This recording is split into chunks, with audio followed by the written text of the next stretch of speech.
holiday rush in the hill states, when in Himachal Pradesh there were long traffic jams. In fact, the Atal tunnel was particularly crowded today, and lots of visuals coming in of long traffic jams, as you can see there. A complete bottleneck situation, particularly in marquee hill stations like Manali and also Shimla. Even in Uttarakhand, a similar situation being witnessed. For Himachal Pradesh particularly, the big attraction is the Atal tunnel.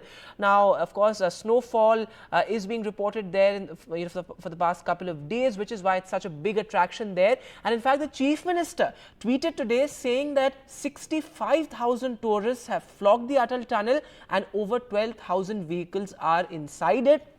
Of course, large-scale preparations have been made for this particular season, and this rush is only expected to get worse in the coming days, given that New Year's Eve every year Himachal witnesses a lot of rush and overcrowding. But the hill states reviving after the flood disaster, what does it mean for the economy? Well, joining me now on Newsbreak, Jagat Singh Negi, who's the Revenue Minister of the Himachal Pradesh government. Thanks very much, sir, for joining us on NDTV tonight.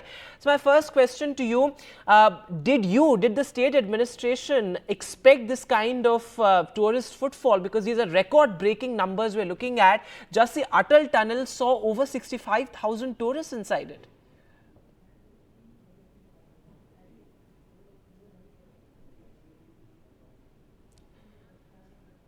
Can you hear me, sir? जगत जी, मेरा सवाल आपसे ये था कि क्या state administration ने anticipate किया था कि इतनी तादाद में लोग आएंगे? आज केवल अटल टनल के अंदर 65,000 लोग करीब करीब पहुंचे। हाँ बिल्कुल, क्योंकि पिछले जो बरसात में जो भारी नुकसान हुआ, यहाँ पर बहुत सारे लैंडस्लाइड्स हुए और हजारों की तादाद में उस समय टूरिस्ट फंसे।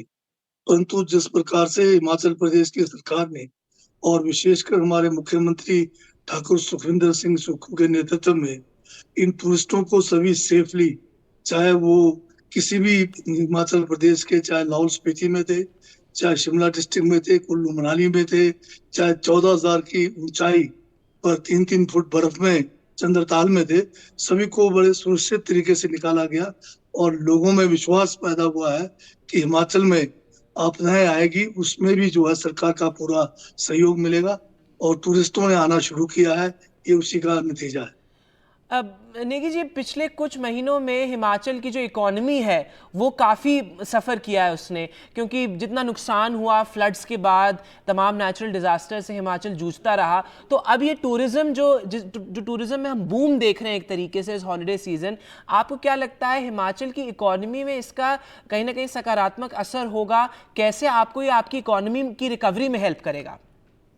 ये बहुत अच्छा सकारात्मक ये जो है हुआ है, क्योंकि लोगों को विश्वास हो गया कि सड़कें खुल गई है और टूरिस्ट डेस्टिनेशंस जो है सारे रीचेबल हो गए हैं, तो इससे हमारी इकोनॉमी में जरूर जो है इजाफा हुआ।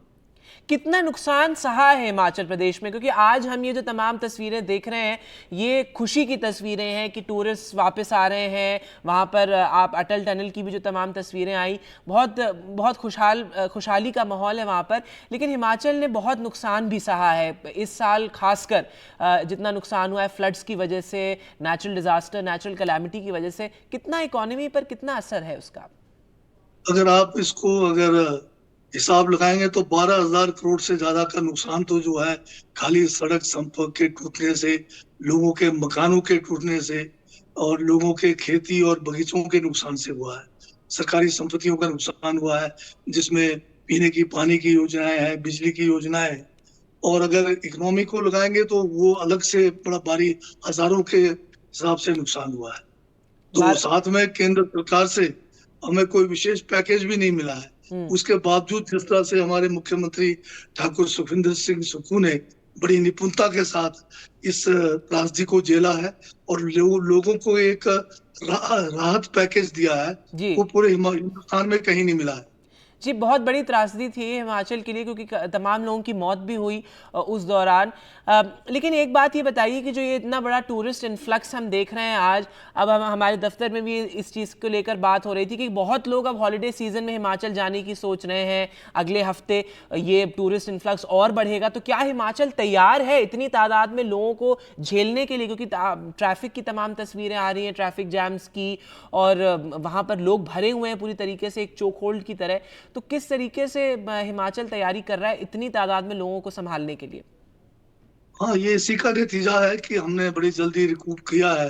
रास्ते ठीक हो गए हैं, चाहे नेशनल हाईवेज है, चाहे हमारे दूर दराज के जो डेस्टिनेशंस हैं, सभी जगह पे, यहाँ तक कि ट्राइबल एरियाज में जो लाहौल स्पीति है, अटल टनल के पार, वहां तक आपने जैसे बताया हजारों की तादाद में लोग पहुंच रहे हैं।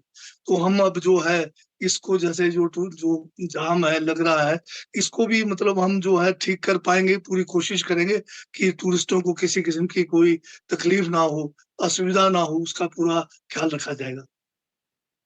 ये सर, कि जैसे कहते हैं अंग्रेजी में कैच 22, तो ये कहीं एक कैच 22 सिचुएशन तो नहीं कि टूरिज्म से आपकी इकोनॉमी बढ़ेगी, लेकिन टूरिज्म प्रमोट करने के लिए तमाम वहां पर इंफ्रास्ट्रक्चरल प्रोजेक्ट्स को भी बढ़ावा देना पड़ेगा, उसकी वजह से वहां की इकोलॉजी को और नुकसान होता है। तो कहीं ना कहीं ये हिल स्टेशंस की इकोलॉजी सस्टेनेबल रहे, इसके लिए क्या किया जाए?